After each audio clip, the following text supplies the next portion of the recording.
Hi, this is Sean Murphy of SK Murphy. I'll be your MC today for today's Lean Culture webinar on navigating the startup sales maze. Our presenter is Brendan McAdams, the founder of Kiinetics, a sales coaching and consulting agency that helps early stage startups excel at sales execution and customer success.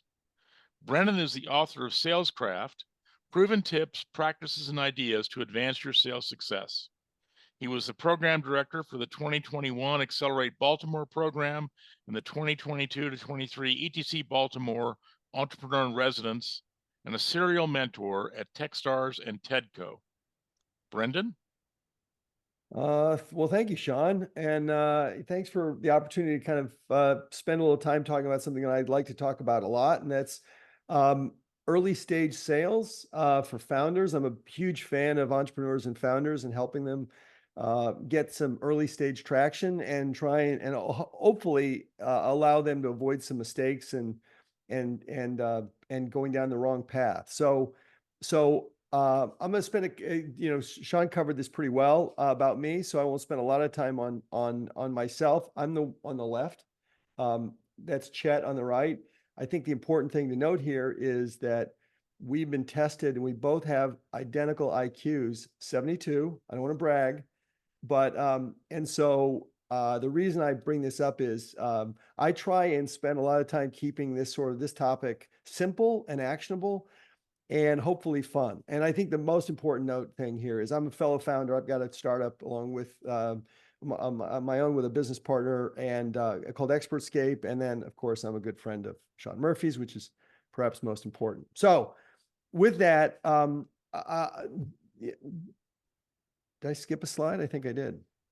Yeah. So here, so today, the topic of talking about today is to talk about the issues that that founders face and run into. And there are a whole bunch of different ones. So, like whether it's getting funding or hiring or figuring out which features to include and which ones not to include. But the ones I want to really focus on are three issues that I think founders oftentimes create. Not only do they create for themselves, but I think the reason why I bring these up is in all the work that I do with early stage startups and founders and sales coaching and so forth. The thing that I see a lot of is in this particular area, and that um,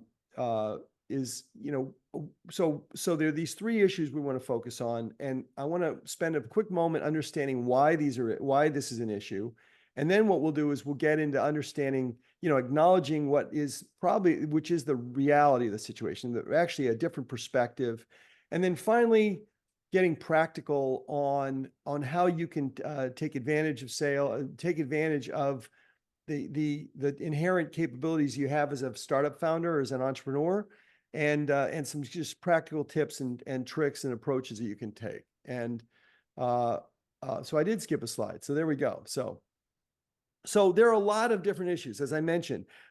There's the whole issues of funding. How do you go about getting funding, and how do you go about handling recruiting people and wrestling with development and all those sorts of things. But the things I really want to talk about are three particular problems, and these are the ones, as I mentioned, that I see over and over again coming up with early stage startups, and that is they find themselves building too much and building too soon. Relying on marketing and not talking to enough people. And what do I mean by these things? First of all, in terms of building too much too soon, it's very common to see a startup founder or an entrepreneur, and they're oftentimes technical people, so they're capable of building.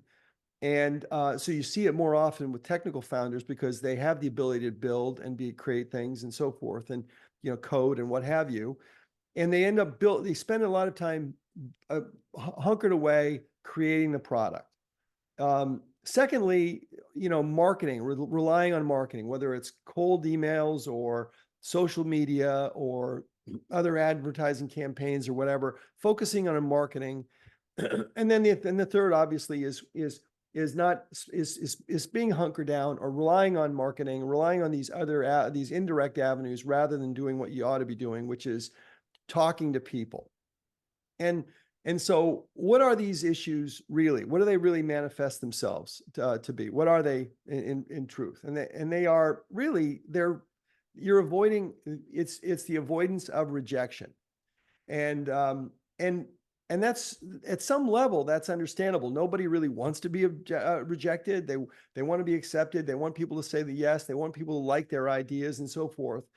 But it's important to try and spend a minute and kind of understand what rejection really is, and just as importantly, what it isn't. And I think the first thing I would say, and it's really important component to understand, this is a key tenet of, in terms of moving forward as a founder, is understanding that rejection is really only information.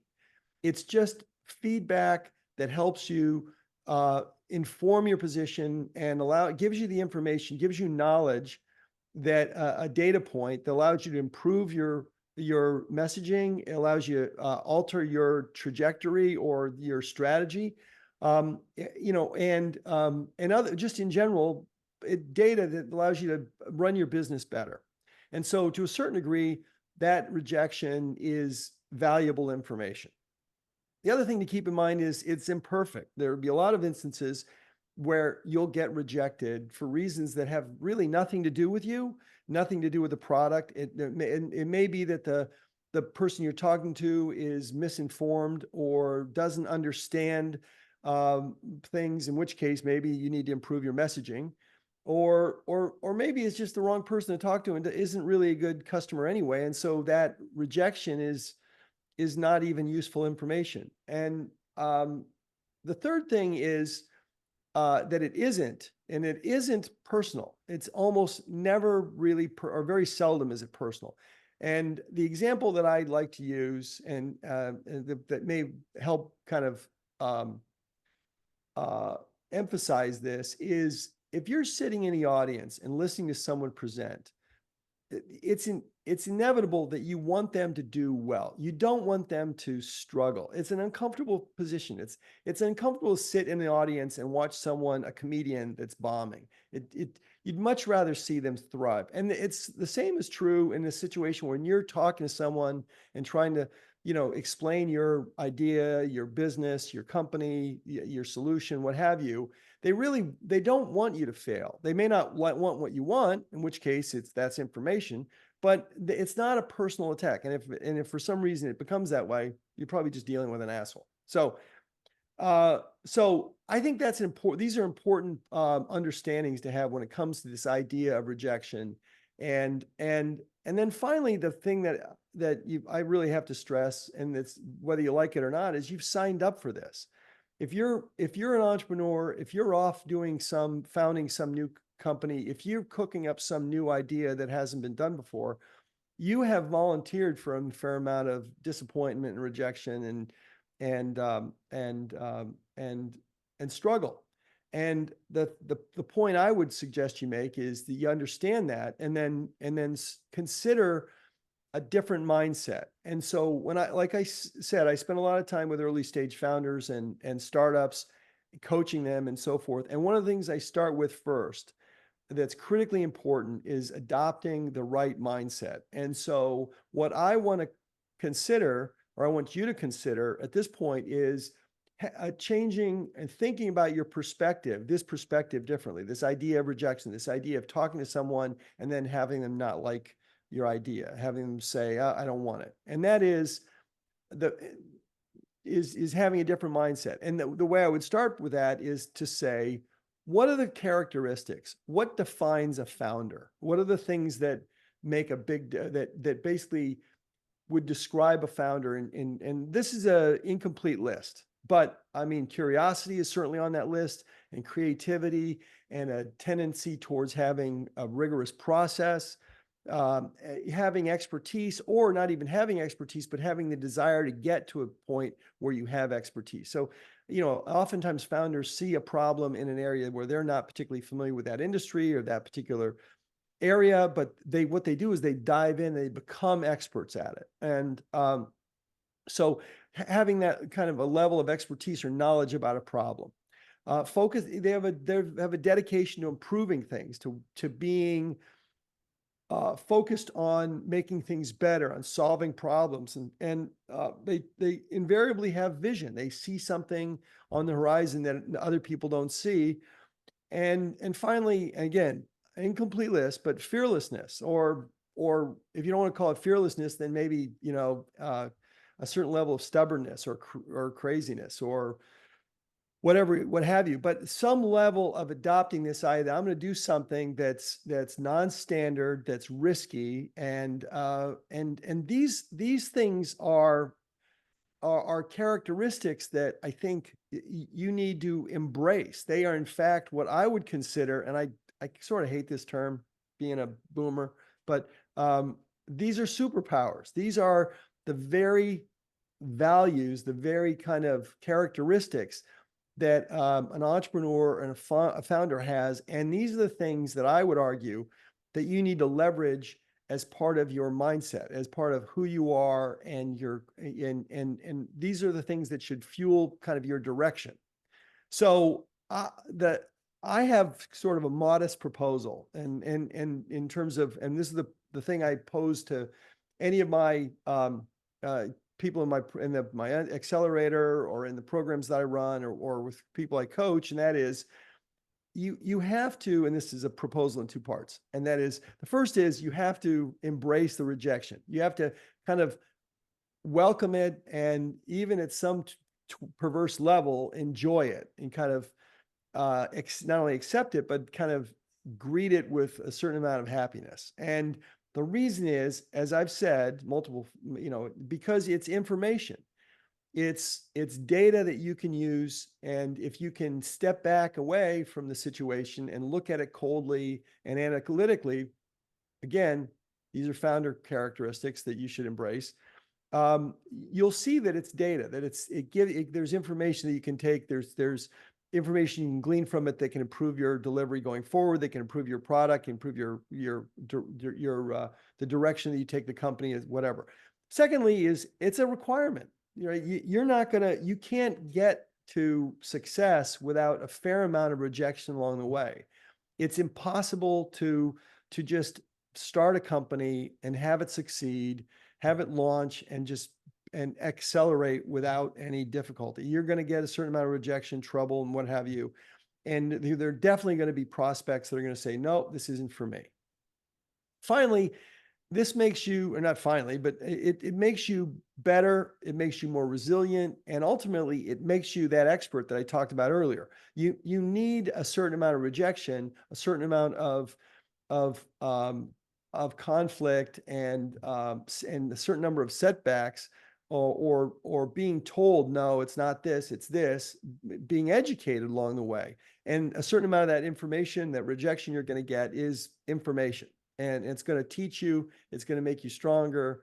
What doesn't kill you makes you stronger, kind of a thing. It's also the path to yes.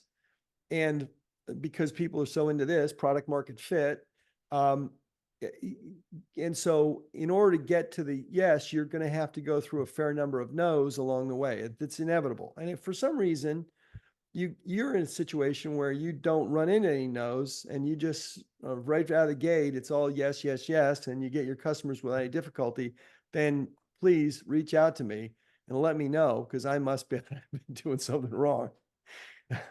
The other thing, and the final thing I would say about embracing rejection that I think is critically important, and that is that it does get easier. It gets easier to hear it. You get used to it. You get accustomed to it, number one. And so it toughens you up, and that's good. But also, the more of it, the more it happens, that what tends to happen is it becomes less frequent. And there are lots of reasons for this. One is, you're spending more of your time, you're figuring out who to talk to and who not to talk to.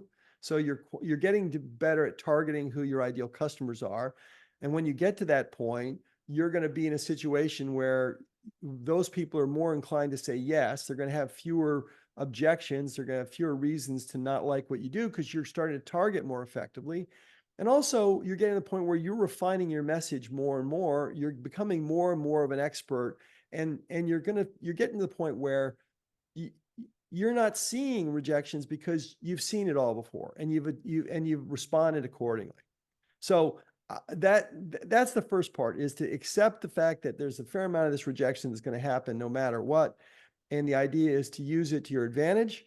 And then secondly is to double down on it. And the things I would suggest you do is, first of all, spend a lot of time just talking to people, talking to them about your idea, anyone you can, and talking to them about it and trying to figure out ways to communicate it to them. And I'll talk more about this in the practical section, but talk to them in ways so that it resonates, and figure out what allows your messaging to resonate with different people, whether it's the doorman in your building, or the person at the Starbucks, or your mother, or whomever it happens to be. Trying to be able to figure out how to talk to people wherever you go, and then figure out ways to communicate your solution to them in ways that are absorbable and digestible to them, and that resonate. I would argue that you should stop or slow down building. And that is, don't be building until you're getting to the point where you're not running into the same objections over and over again. I mean, when you start to get to the point where you talk to people about your program, you talk to people about your solution, and they're nodding violently, and they're agreeing with you. And that means that you're on track in terms of getting to that point where you're getting customer market fit, is what I call it, when the individual customer starts to agree with you and like what you do. And two, you're at the point where you can start to ask people to buy. And I would argue that you can start to ask people to buy before you've built. And you can definitely get people to buy or commit at some meaningful level before you've got something to deliver. And by the way, at that point, much more acutely what it is you need to deliver and what to build exactly, what's the minimum viable product, what are the things that people will pay extra for, et cetera, et cetera. You want to have conversations, as I've said, and when talking to people. And then I keep going back to this. Not only remind yourself of your core abilities, whether it's curiosity and process and expertise and fearlessness and all those other qualities that you've got inherent in you, and recognize the importance of those, but also leverage them in these conversations, and recognize the importance of your curiosity, and use that as fuel in these conversations, in these interactions you're going to have with people. So I'm a practical guy. I believe in keeping things as simple as possible. And so I try not to get into a lot of different, very complex methodologies and so forth. I want to try and keep the practical tips and ideas and things that you can kind of leverage immediately. Because you've got a lot, if you're a founder, if you're an entrepreneur, you've got a lot going on. You've got a lot that you're juggling, and a lot of things that are competing with you for your attention. So I'm going to spend some time now kind of talking about specific practical things that you can do. And this is kind of the way my book, it's called Salescraft, is kind of focused. The idea is to lots of little things that you can do to make you effective in terms of engaging with your prospective customers, and frankly, with anybody. So these are kind of practical tips, and we'll kind of bounce through a number of these. A lot of these are very obvious, and some of these are going to be right up your alley because of just the kind of individual that you are as a founder, as an entrepreneur. These things should come naturally. And I'm just saying, my point here is to really just emphasize them, and then, make the most of them. And we'll start with process. And, from a process standpoint, you want to do things and try and do them consistently, right? And so figure out which things you can do, the things that make the most impact for you, and then do them at some consistent, ongoing level. And that means whether it's blocking out time every day, whether it's 15 minutes or 30 minutes for sales, for outreach, for customers, do it on a consistent basis, right? And just make that part of your ongoing process. Because I will tell you, and I tell all the founders I ever talk to, and that is, if you're a founder, if you're an entrepreneur, sales is going to be one of the most important skills you can have. And it's one of the skills that you can really develop. It's not ingrained in people. It's not innate. It's something it's just a skill. And so but it's one of those things that's going to be incredibly valuable to you in the event that you do become a unicorn or get to 100 million in revenue or what have you. And that is that the people that get to that level, if you're a founder, you're an entrepreneur, and you get to that level and you stay as running the show, it's because a big part of your ability is around sales. I mean, Elon Musk is first and foremost, he's still a salesperson. And so is Jeff Bezos. And so is, um, uh, Mark Zuckerberg and Bill Gates. And they ultimately, at some significant level, they're dealing with customers, they're dealing with media, they're dealing with people, right? And so ultimately sales at some level is going to be a superpower. So Brendan, we have a Yeah, question on sure. implicit in this. Um, I guess the question is, how does one approach companies for selling B2B software? So this assumes you're in the conversation. What do you do to get that conversation? So is the question how to get how to book the call, or is that once the The question call? is, how can one approach companies to sell B2B software? Okay, so the way I would start is I would try and understand more about. First of all, I would do some homework on the company. Like, what is it that's important to them? What are they trying to accomplish? And and understand something about their vertical, what they're contending with, what kind of competition they're having. Are they having, are they trying to grow? Are they trying to cut costs? Those sorts of things. And then can you craft your messaging? Can you craft the value proposition, whatever the conversation starter is? Can you craft it in terms that they will that will resonate with them? So, for example, if it's a certain company, I might do a little homework on them and figure out what's happening to them in the news. Are they growing? Are they trying to hire people? Are they having technical difficulties with something? Are they, what things are showing up for them, or what things are showing up for their competitors? And it's like, what sorts of things are their competitors contending with that they might also be contending with? And then can you frame your outreach? I'm assuming this is to try and get the call, to try and set up the call. I would try and figure out a way to communicate with them what it is you do in ways that matter to them. Because and this is a point in the second category under principles, people don't care. They don't care about you. They don't care about what you do. What they want to know is what can you do for them? And so the important thing is, how can you make your message resonate with them in a very compelling way? And that means, can you reduce their costs? Can you improve their sales? And by what percentage? And and and and how do you do it? And how difficult? Because the next thing you have to address is, kind of in parallel with this, is here's what we can do on your behalf. This is how we can help you. And the next thing they're going to be thinking is, well, what do I have to do to make this work? And do I have to pay money? Do I have to do work, and so forth? And so one of the easiest things people can do to solve a problem is actually pay money to solve it. The challenge becomes is, am I going to get the value for the money that I spend? Right. So is the risk, am I at risk of paying money and not getting something in return? Number one. And the second barrier to it is, we're already, the status quo. And that is, we're already doing this.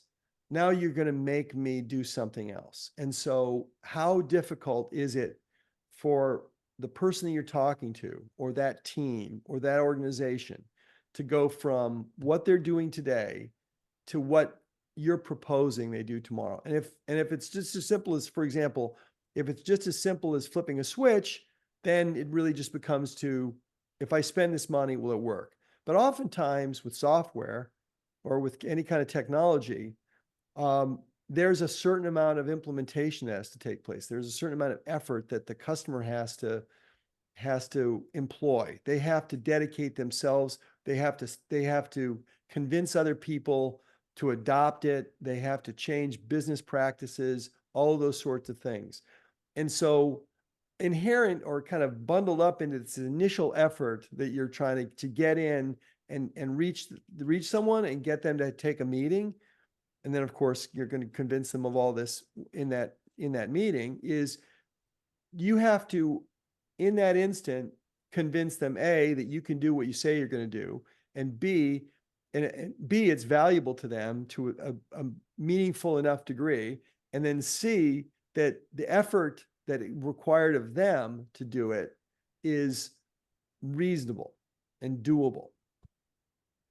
So does that help to answer the question? Yeah, I think that was good. Thank you. Yeah. Okay.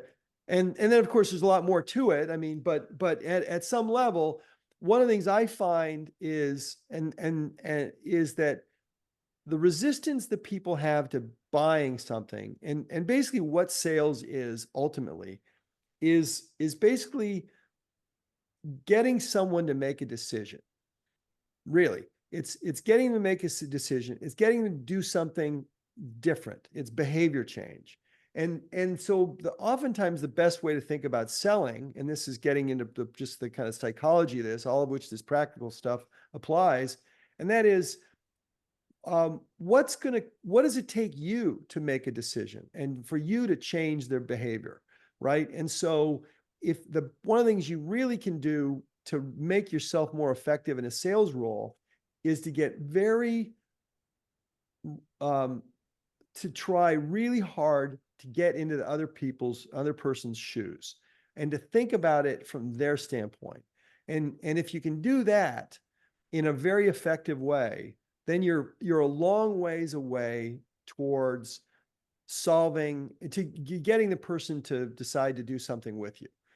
And because the challenge is, if I'm going to make a new decision, if it's one thing, if I'm buying a car, I have to buy a car and I have to get rid of a car typically, right? And so a lot of the reason why people buy cars is because they know they can just drive their old car in, trade it in, they get something for it, and problem is solved, right?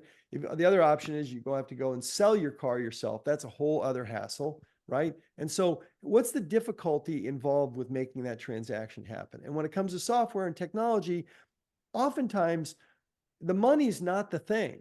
The real thing is, how much difficulty am I going to go through to, and the team and other people, and who are all the other people that are going to have to deal with this, that I internally have to sell on this in order to buy your thing.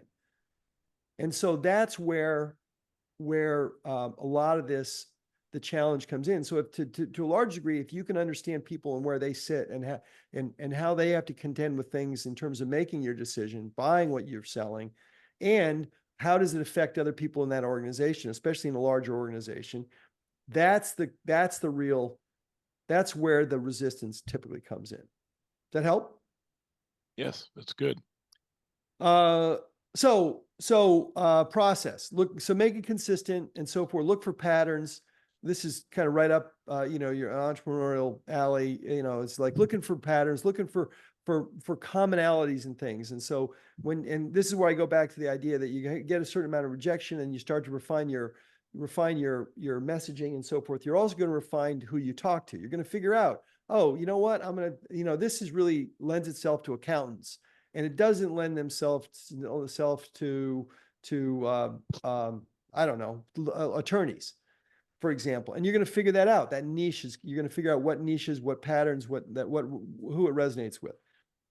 You want to measure things, but you want to measure the right things. And I would argue not too many in the beginning. I think it's important to try and gamify this, figure out a way to make it entertaining. This is a form of measuring it, but it's also a form of way to game. Like, how many no's can you get? How many people can you talk to in a day? How many people can you get to the point where you get into a weird situation where you're talking to the clerk at the grocery store and you're telling her what you do? And how many of these sorts of, how can you gamify it, just as an example? And then from process standpoint, leverage tools and templates. And on that topic, do what you can to make as much of it automatic and quick and easy. And on this, I have certain things that the tools that I have, and in particular, I'm a big fan of discovery.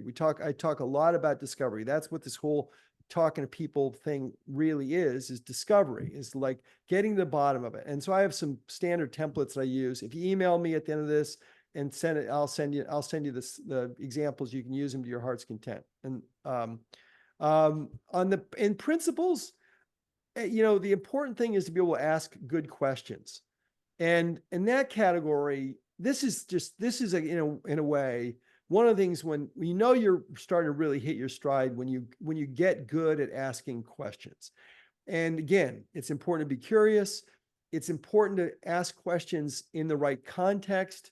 Don't ask a question about the budget when you're still trying to figure out whether or not there's a fit. Unless you want to figure out there's a budget to figure out whether they can pay it. Like, hey, if for example, this costs $10,000 to buy this thing, and you say that up front, hey, listen, this costs about $10,000, is that going to work for you? And if they say, no way, or if they say 10,000, that's fine. It's a rounding error, whatever. Then that's okay. That's a qualifying question. That's fine. But make sure that you're asking the questions in context within is really important. Another thing that's really important to me is don't waste time. So that previous question about contacting people and getting a B2B thing is try and be as crisp and as succinct and as respectful of people's time as possible. One of the things I always say, now I'm kind of rambling and going off on a tangent here, but don't ask for an hour of people's time. If you can ask for 15 minutes, you're much more likely to get it. If you use 15 minutes and then you're done, they respect that. It's probably much easier to get another 15 minutes out of them. So don't waste people's time, with questions. So don't ask questions you don't have to. Try and of course, make the questions easy for them to answer. So give them enough detail, make them specific enough that they know what the exact question is, and they know how to respond. They should be open-end questions. Don't ask questions a lot of yes and no questions, because they don't propel the conversation forward. How do you do this? Why does that happen? I don't understand this, fully. Could you elaborate a little bit more? And that's where you get into this idea of getting more clarification, understanding, and advice. These are things that are very effective in terms of asking questions. Asking people for advice in the right context is both flattering. Hey, you're an expert. I'm learning. I want to learn from you. And it's also, and can be incredibly informative. And one of the things I will say about asking good questions is oftentimes when you talk to people and you get good at this, you'll find that they're thinking about the problem with you. And when you get to that point where you're talking to someone, asking them, and they're saying, oh, this is what happens, and then this what happens, and oh yeah, and then there's this, and they're actually solving the problem with you. And when you get to that point in a conversation with people, as an entrepreneur, as a person that's coming in and saying, hey, I may be able to solve a problem for you. This is what I'm trying to do. And I just want to understand this better. And I have some questions about this, and maybe you can help me. And you're clearly an expert in this. So I've got some questions. And then they start to talk about it. And you'd be surprised how often they've not really thought about the problem in the same way. And so you're really doing them an incredible service when you get good at this. So we had a question come in related to the questions, Brendan. Yeah. Are there particular sales frameworks or popular sales frameworks that you like? 3 that were mentioned were Sandler, Challenger, and Spin. Yeah, they're all kind of the same to me. The one thing I will say about Challenger is it tends to be much more confrontational.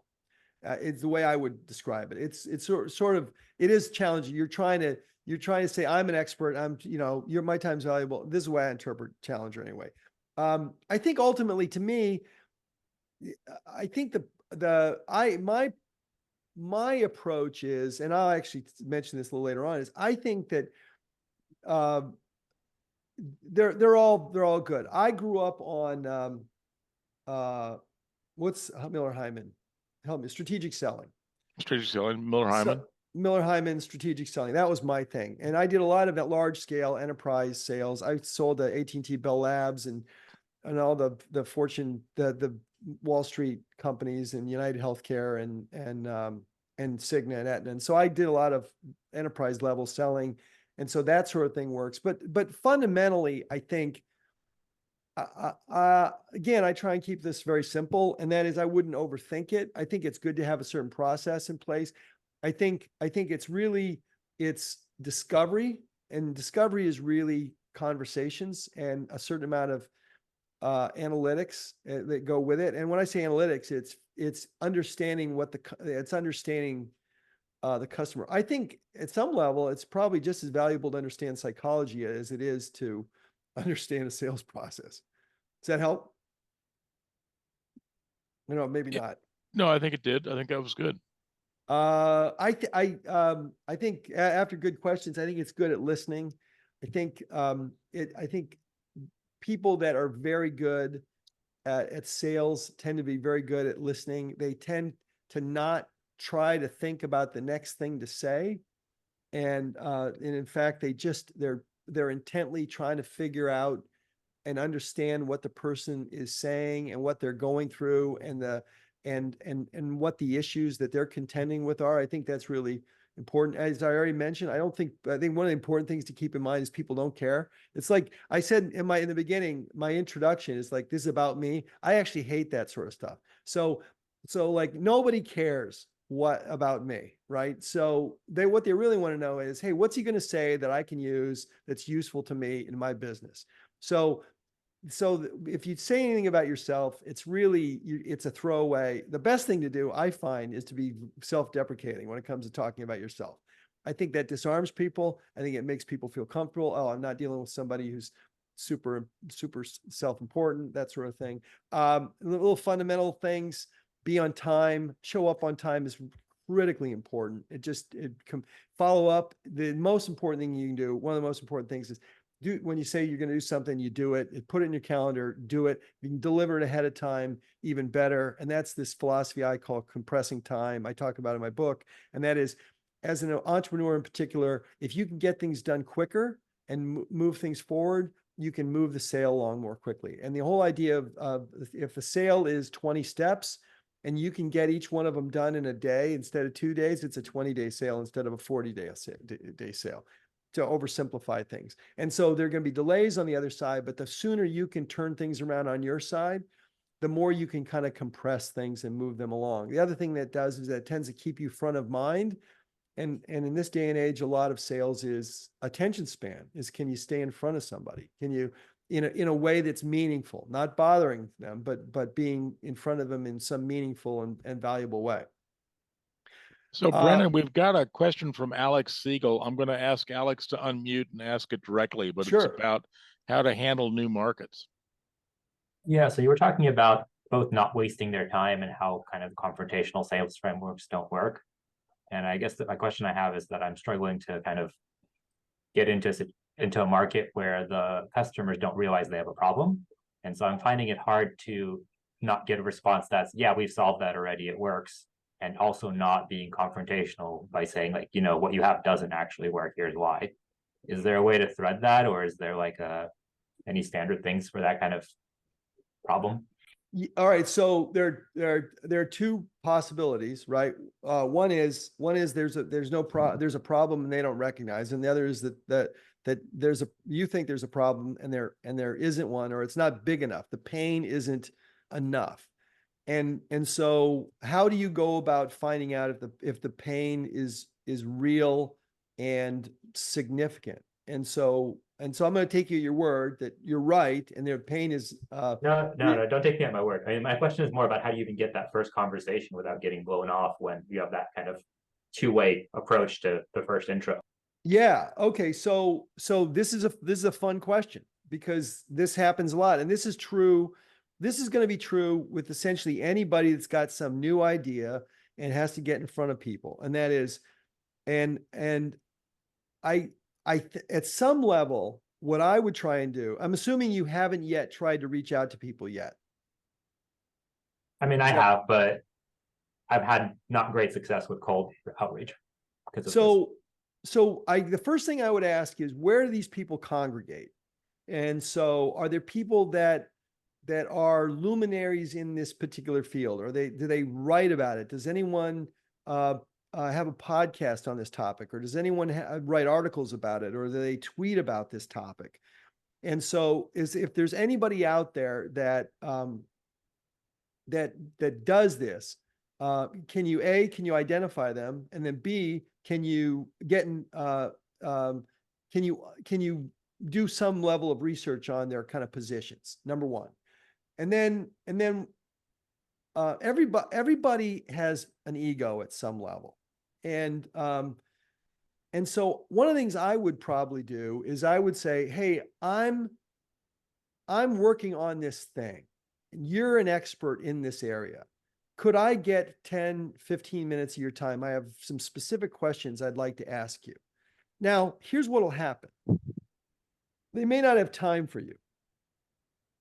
But if the questions are particularly good, and sometimes you can share the questions with them ahead of time. Hey, I have 3 questions. I'd love to talk to you about this, but these are the 3 questions. Now, sometimes they'll just answer them. And then you might get a dialogue going. And then, from that, you might be able to say, oh, that's fascinating, blah, blah, blah. And this is really helpful. I'm going to continue working on this. Or you might have follow-up questions that you can email back to them. Maybe they'll give you time. And then you get a chance to talk to them. And what I would say, the first thing I would say is, I'm not selling. I'm in the process of doing discovery. I'm trying to figure out product market fit. I'm in the engineering phase. I'm doing this. Would you have some time to give me some advice? And if you've tried that, if you haven't tried that, that's where I would go. And I would, because it's not going to work with everybody, but if there are more than a few people in this field, a couple of them will probably answer you. And then what happens next is you can say, hey, I was talking to so-and-so. And by the way, if you get a conversation, you might say, thank you very much. I'd love to be able to follow up with you on this. I'm going to do some work. Would be okay if I followed up with you? I might have another question. Yeah. And if you're good, respectful with their time, et cetera, they'll probably say yes. And you might also say, hey, is there someone else I should talk to about this? Now you'll take the read from the conversation. They may be the kind of person where they want to be the only person that you talk to about this because they're super important and that sort of thing. But there are a bunch of other people that are going to say, oh, you know who you ought to talk to? You ought to talk to so-and-so. And that would be the way I would do that initial discovery. Does that help? Yeah, that helps a lot. Thank you. So just trying to zip through this. And the next thing is this. I think this is a Miller-Hyman thing. Let me see if this slide works. And that's pause. One of the things, I think I learned this from Miller-Hyman, going back to sales, and that is when someone talks, when they're talking, this is in the follow-up in discovery. And this is just one of the most important things I've ever learned in sales is when you're talking to a customer and they're done, don't answer right away. And it's not because you want to create any tension. It's because it gives them the ability, the freedom to continue. And you'd be surprised what people will tell you, the level of detail they'll get into if they're allowed to speak. So when someone get in the habit of letting someone talk, and when they finish, wait a second. Because if they don't feel like they have to race to finish what they're saying and get it out, they'll just keep going. And that's when you learn the stuff that you need to know. Not only that, they tend to like you more because you're listening and you're not managing the conversation. That's just an important one. I talk to everybody. I just think you should do this. I've kind of been hammering this. I've talked to as many people as you can. I don't think you have any secret ideas. So there's nothing top secret really. And if there is, you're in the rare exception. embrace discomfort. I just think this is critically important. This is embracing the rejection, because ultimately it goes away. Discomfort eventually just levels out. And so if this is your discomfort area of discomfort, if you keep inflicting yourself with it, you just get used to it. And finally, you might enjoy it and make some friends along the way. I've got a bunch of friends that were customers before, and I'm on the left. I'm the guy on the left.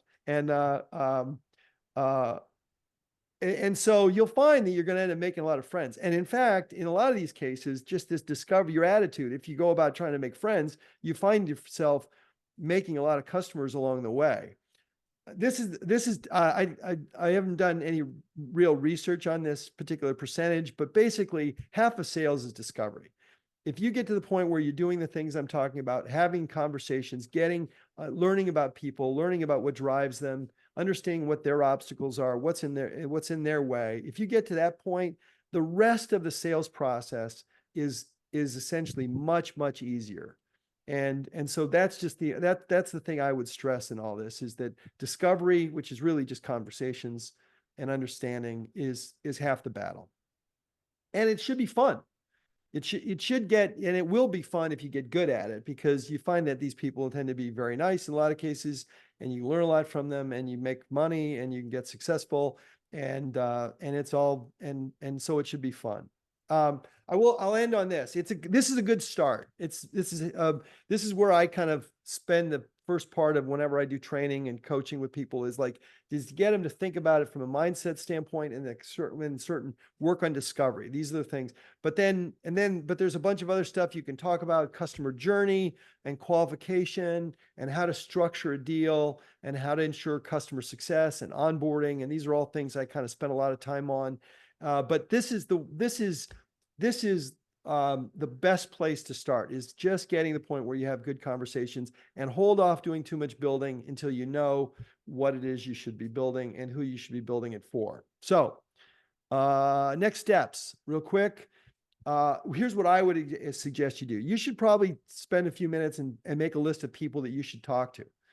And it should be and you should figure out a way to get in front of them and talk to them. And I would say, to have a conversation, I want to chat with you, block out, ask them for a few minutes. You want 15, 20 minutes. One of the things I always do is if I email or talk to someone and say, listen, you give me a couple dates and times, I'll make one of them work. Or you can send them your calendar. You say, or you can send me, here's my calendar link. And what I would ask for is 15 minutes, 20 minutes. People can afford 10 or 20 or 10, 15 or 20 minutes. They'll block that out. Partly because it's just, nobody asks for 15 or 20 minutes. Try and block out sales time every day. That's what I would suggest you do. I would sign up for my templates and newsletters and other people's sales stuff. Anything that's tools that can automate and make things easier for you, you should do, because your time is valuable. And make yourself a commitment that you can measure, whatever that might be. And if you're having an issue or challenging, whatever, email me. We can get on the phone, and I'll be happy to chat with you. So with that,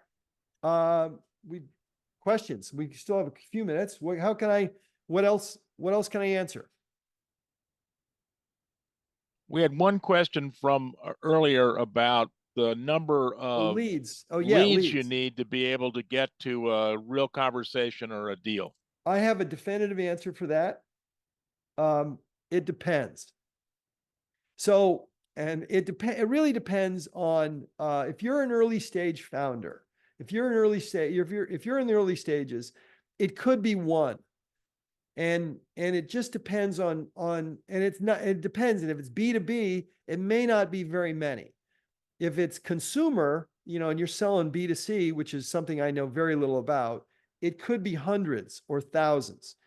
And so what I would suggest is I would try and figure out as quickly and as rigorously as I can who my ideal customers are. And that's an exercise you can go through. And there's but one of the first things I would say is, where do your customers, I'm assuming this is B2B, where do your customers congregate? Who's the customer, or what sort of job description gets the most value out of what it is you do? And then can you talk to some of those people? and can you have the conversations we've talked about?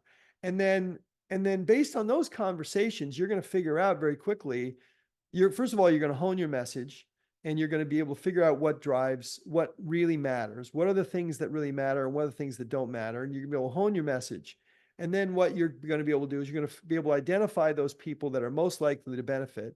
And hopefully you're going to figure out what are the metrics, what are the things that are specifically, how can you specifically articulate how much benefit they're going to get from what you do. And then from there, you may find that it's, for every one customer, for every 10 customers you talk to, you close 5, because you're getting to the point where it's not random. It's not, it's, these are the customers, and they're going to say yes because you satisfy these very specific requirements. You solve a specific problem, and the pain of that problem is significant enough. Until you get to that, if you're just doing lead generation and do an outbound email, it's going to depend upon the messaging. It's going to depend on the quality of the lead list you get and that sort of stuff. And I am not an expert at that stuff. I'm much more an expert of, hey, here are B2B customers. I'm going to talk to 10 of them. I'm going to know exactly at the end of 10 conversations, I'm going to know that this is what matters to them, and this is how it resonates, and this is what I need to solve for, and so forth. And then I know at that point, if I go in and see the next one, there's a high likelihood that they're a good fit. I hope that helps. Yeah, I think that's a good rule of thumb, Brendan. If you've talked to 10 people and your message isn't resonating, then you need to either talk to different people or change your message. And I think the challenge for many of the folks in this meeting are more their early stage, and they're trying to figure out, to have a clear view of the customer, to have a clear understanding of their needs.